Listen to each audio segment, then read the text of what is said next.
What's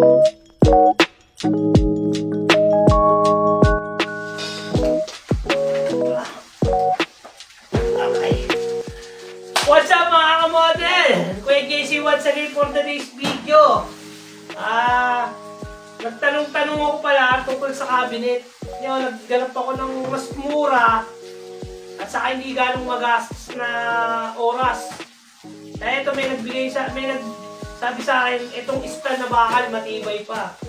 Kasi kung magpapagawa ko ng cabinet, bukod sa mahal, baka inaanay pa. Ito bakal. Kaya ngayon mga kamodel, samahan niyo po ako sa aking pang-unboxing. Tara!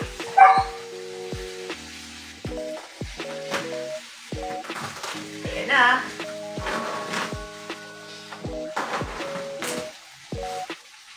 Ito mga kamodel, magkano ko lang nabili ito.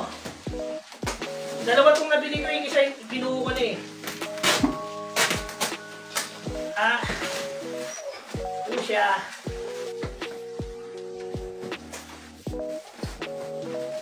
Tingin ko mga kamodel matibay ito. Kasi yung binabit yung isa pa, yung mga stand niya. Nagsasobra niyang bigat. Lagyan natin na sa pen, syempre.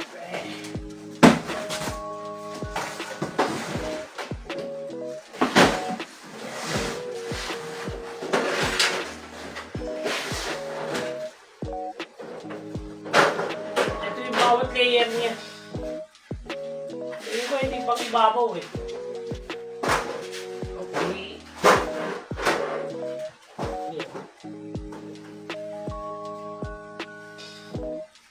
Ito yung bawat layer na po. Ang dami po yan.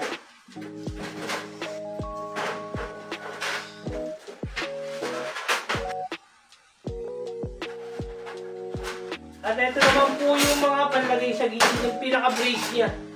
Yung pang ganyan. Mamaya papakita ko rin yung sa inyo. Ayan. Ay! Mga tornilyo pakadami po. At ito po yung stand niya sa paa. 4 na piraso.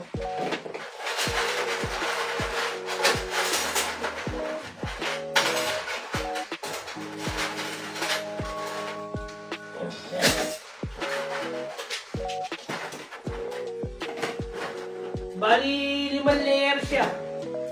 Yan, ipapakita ko sa inyo pagbubuhay natin. Ipakita ko sa inyo mga kamodel kung anong design yung ginawa ko. Meanwhile,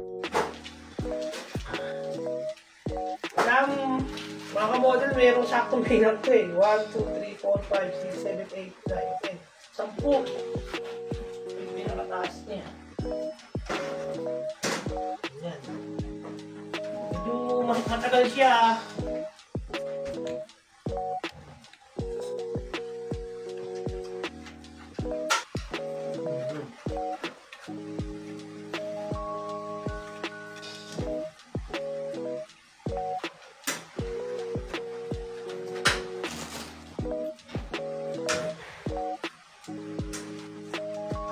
Post mo nga muna.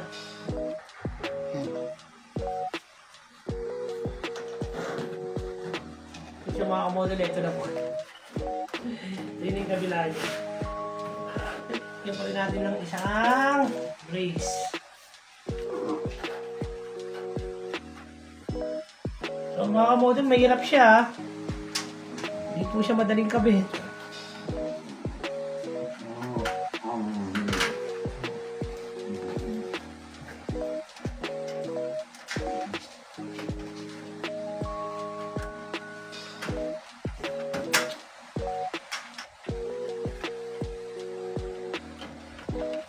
Bibilisan naman yung video niyan. Ganun.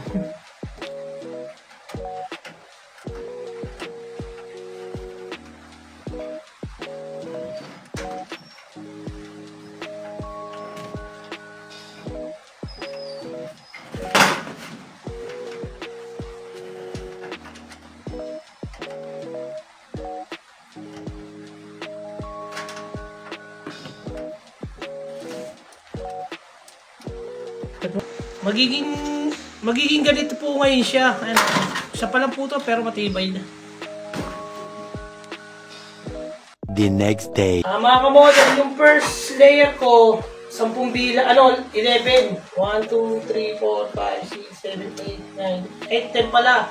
Tapos susunod ko, pang 11 naman.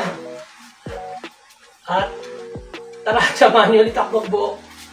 2,000 years later. Mga kamodel, ito na po yung second layer natin yun. Mamaya, i-clear natin dito. Yung tapos na, papakita ko sa inyo. Kasunod dito na ito. A few minutes later. Mga kamodel, ito nabuo na rin sa wakas. Sa haba ng panahon.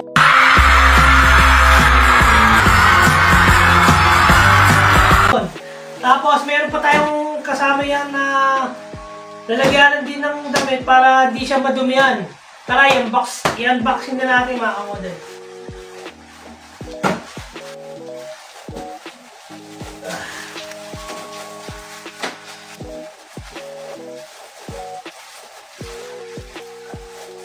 Tayo naman kasi mga kamodel ang ilalagay ko dyan sa gilid niya at saka sa likod. Kortina. Tapos sa harap, plastic na makapal na lang para nakikita ko yung damit na ilalagay ko dyan. Yung isa naman, mga nakahanger. Ito kasi medyo maliit eh. Ano naman kung gusto nyo, pwede gumamit kayo ng ganito. O kung tawag dito. Ang mga kamodel o.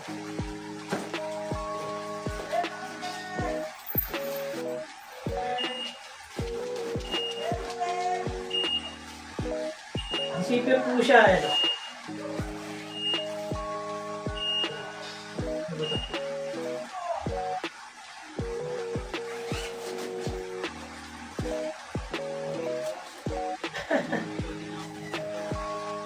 Okay, so kailangan sarado muna. Ito yung totoong bukas niya. Yan, pwede nyo, pag mga nakatupegin yan, pwede nyo siya ilagay doon sa loob. Pero para mas malapit ang konti ito. Nasa inyo yun, pero kung ako tatanungin, mga iba lalagay ko rito, pero kurtina na lang likod sa kagilid ko, tapos yung harap, plastic na lang. Para medyo tipid sa space. Saka makikita mo pag plastic yung sa harapan, transparent ba? Makikita mo yung mga damit mo na kung ano yung agad yung kukunin mo. Di angat na lang ang gagawin ko. Kaya hanggang dito na lang mga kamodel at maraming salamat sa inyo. Please like, share, and subscribe at pakiclick na din yung video para updated kayo sa mga video ko.